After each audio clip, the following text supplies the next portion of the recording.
Well, welcome back, Devils fans. It is your host, Ace, here on Running with the Devils, where we are talking New Jersey Devils hockey all year long. Please hit that subscribe button, smash the like, share with a friend. Thank you very much. And the New Jersey Devils head into Raleigh, looking to build on the momentum from the big win over the Utah Hockey Club, and it was not meant to be. The Devils drop a 4-2 decision to the Carolina Hurricanes, and there was not much to be pleased with this one, my friends. Not much to be pleased with at all. The Devils were outplayed, out-hustled, outworked, and ultimately it showed on the scoreboard. First period, Jacob Markstrom keeps the boys in this game because it could have been over before it even got started. Markstrom would be the only little glimmer of hope coming out of this game as he stood on his head and kept them in it. If this was last year's team, we would have been down 2 or 3-0 after the first period. Markstrom made some amazing saves, kept us in it. I believe the Devils had about 3 minutes of ozone time, and Carolina had like 5.5 or 6 minutes, whatever it was. It was a pretty big difference. The puck was in our end most of the period, and we couldn't get anything going. But we survived a somewhat of an onslaught. They came out like gangbusters. Carolina looked like they came out on a mission, and they played like it was a playoff game, honestly. We could not match their intensity all night. And, the Devils are going to have to learn how to match the intensity of teams like this. While the Devils are heavier, edgier, more violent, they were just out-muscled in this one. And it's one thing to out-muscle the Utah Hockey Club, but now when you go up against a team like the Hurricanes that have been dedicated to the gritty, grindy game for years, you got to match that intensity. We did not, and unfortunately, we lost the game. Not much more to say, honestly. Second period, after a scoreless first, Jack Hughes gets his first of the season on a beautiful play. Comes flying up the wing, cuts towards the middle, kind of waits till the defenseman's crossing in front of the goalie and just rips one right past him, giving the Devils the 1-0 lead. Assist to Bratt and my man Johnny Kovacevic with another one on the season. That was right away, 1:16 into the second period, and the lead was short-lived. At 10:55, Seth Jarvis finally gets one for the Canes, and like all the other goals the Canes scored in this game, the Devils did have a chance to get it out of our own end. Very sloppy with getting the puck out of the defensive zone tonight. We were losing puck battles along the wall. Again, just getting out-muscled and just, out-efforted. The Canes wanted it more, and they were winning the one-on-one battles, and we were getting out-muscled. It sucks. Couldn't get it out. It comes to Jarvis. He flings it on net for a goal. It's tied 1-1. And then the backbreaker. It's always a backbreaker when they're late. At 19:23 of the second period with 37 seconds left. Again, another failed kind of clearing attempt. Gostisbehere blows one past Markstrom, and that one really stung. Heading into the third 1-1, I feel like even though we were getting thoroughly outplayed, we had a chance to win it. Once they took that lead, I did not have a good feeling. I mean, again, we were getting outplayed the whole game. When we had the 1-0 lead, I was just hoping that we could get another one and win a 2-0 or 2-1 game because Markstrom looked that good. He was just stopping all kinds of great chances, but at some point, he just couldn't get them all. I mean, there was just so many. I mean, and shout out to Jacob Markstrom. What a great game from him. He absolutely gave the Devils a chance to win it, and without him, I think the final score would have been like 7-2 or something, and we would have been down big after the first. We go to the third period, down 2-1, and then at 10:16, Jackson Blake scores to make it 3-1, and that's where I basically was like, okay, this game is pretty much over. I had conceded that we were going to lose at that point, but of course, the New Jersey Devils have to give us a little bit of hope and tease us towards the end. While on the power play, the Canes take a delay game penalty for shooting the puck over the glass, and we are awarded a 5-on-3 as a result. And now I'm like, oh boy, now we're going to make it interesting. And sure enough, at 15-16, Nico gets the puck down low from Jack and just roofs it immediately. Beautiful shot in tight by Nico. Can't say enough about the captain. He's been pretty solid this year thus far.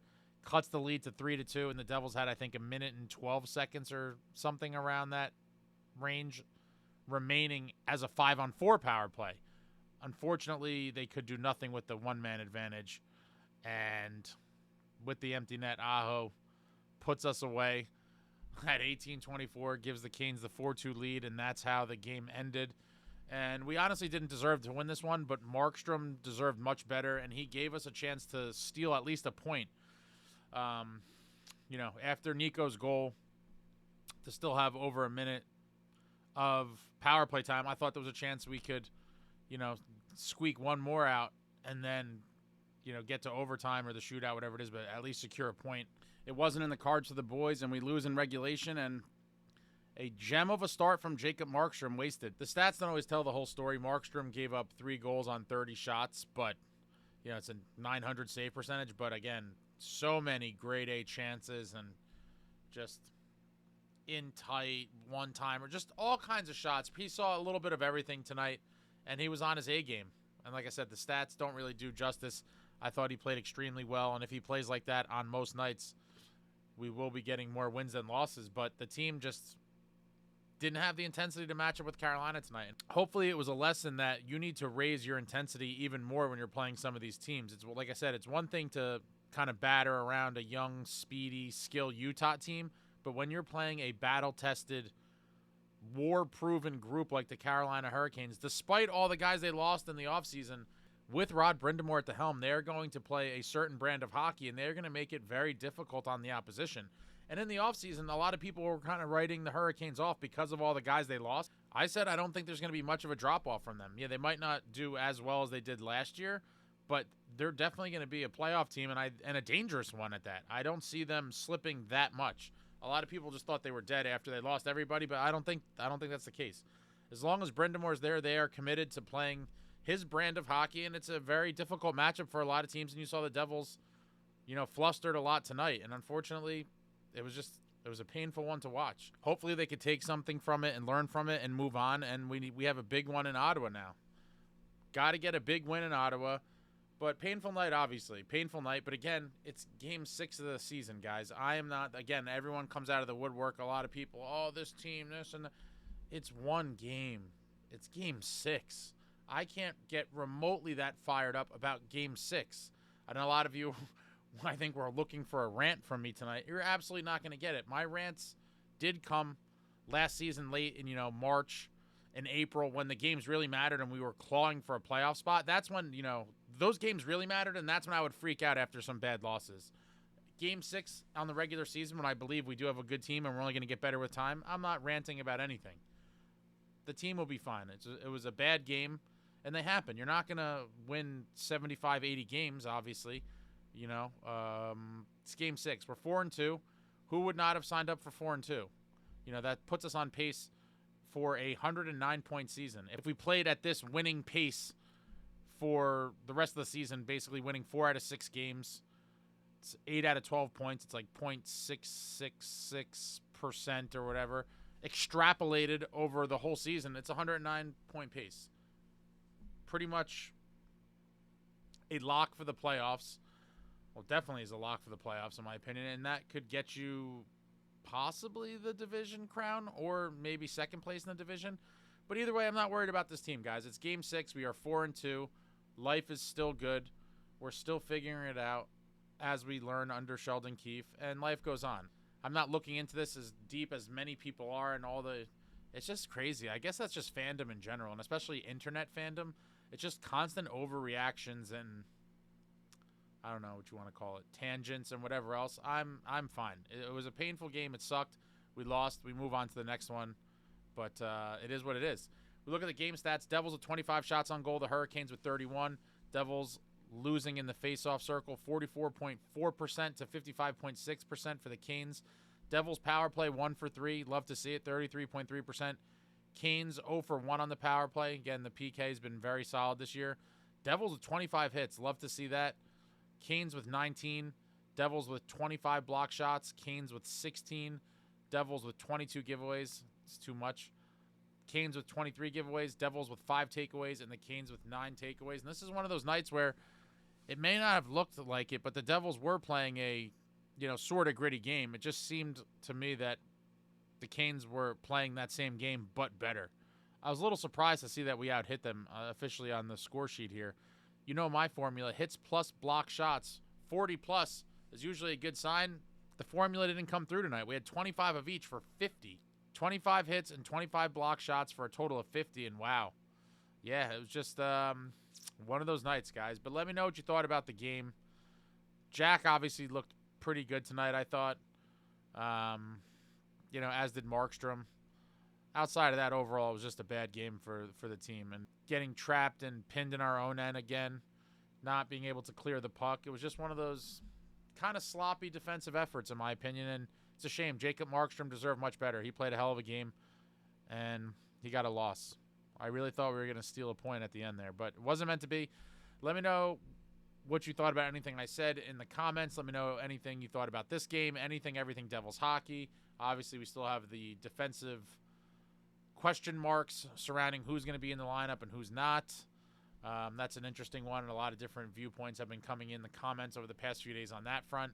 I firmly will now say, at least for Kovacevic, if it's up to me, I am not taking Kovacevic out. I'll go on record as saying that. I still like Seamus Casey a lot and think he should be in the lineup, but I think Kovacevic is a must stay in the lineup. But it's going to be interesting. It's going to be very interesting to see how that all shakes out. See if there's anything else I forgot. Just not a great night. Oh, how could I forget?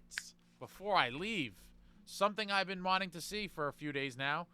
Briefly in the third period, we saw my man... Paulie. Yo, Paulie. Hey, yo, Paulie. Paul Cotter getting a shift with Jack Hughes and Jesper Bratt. Love to see it. I wish Keefe kind of transitioned to that much earlier in the game. I thought we weren't doing enough to warrant not doing it. I would have loved to see that sooner, but we saw Cotter, Hughes, and Bratt, and then we saw Timo, Nico, and Mercer. Tatar got dropped to the third. I think maybe it's worth, a whole game like that, or at least a chunk of a game. I would like to see it. As I said after the last game, I think it is time to start tweaking the top six a little bit, and I would love to see Cotter get a full game audition with Jack. And either Bratt or Dawson, I guess it seems like they'll default to Bratt, which is fine. But I would just love to see Cotter and Jack with whoever on the wing, most likely Bratt, and then see what that does for that line as well as the second. I originally wanted Cotter, Jack, and Dawson, but if he wants to go Cotter, Jack, and Bratt, and then leave the second line as Timo, Nico, Mercer, I'm okay with that too. But I think we should see that for a whole game, or at least a big portion of a game. Be curious to see how that goes.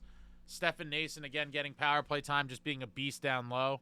But yeah, guys, we just got out-muscled, we got outworked, and we got to kick it up a notch because teams like the Hurricanes are not going to roll over and die for us. So hopefully come with a big bounce back in Ottawa. Looking forward to it, especially after a loss. I want the next game to come as soon as possible just to kind of get that bad taste out of our mouth. But throw everything Devils hockey out there in the comments. I love talking to you all. It's been a little bit of a depressing night for me, but so is life. I'll be back soon. Like, comment, subscribe, and all that jazz. Until next time, friends, let's go Devils.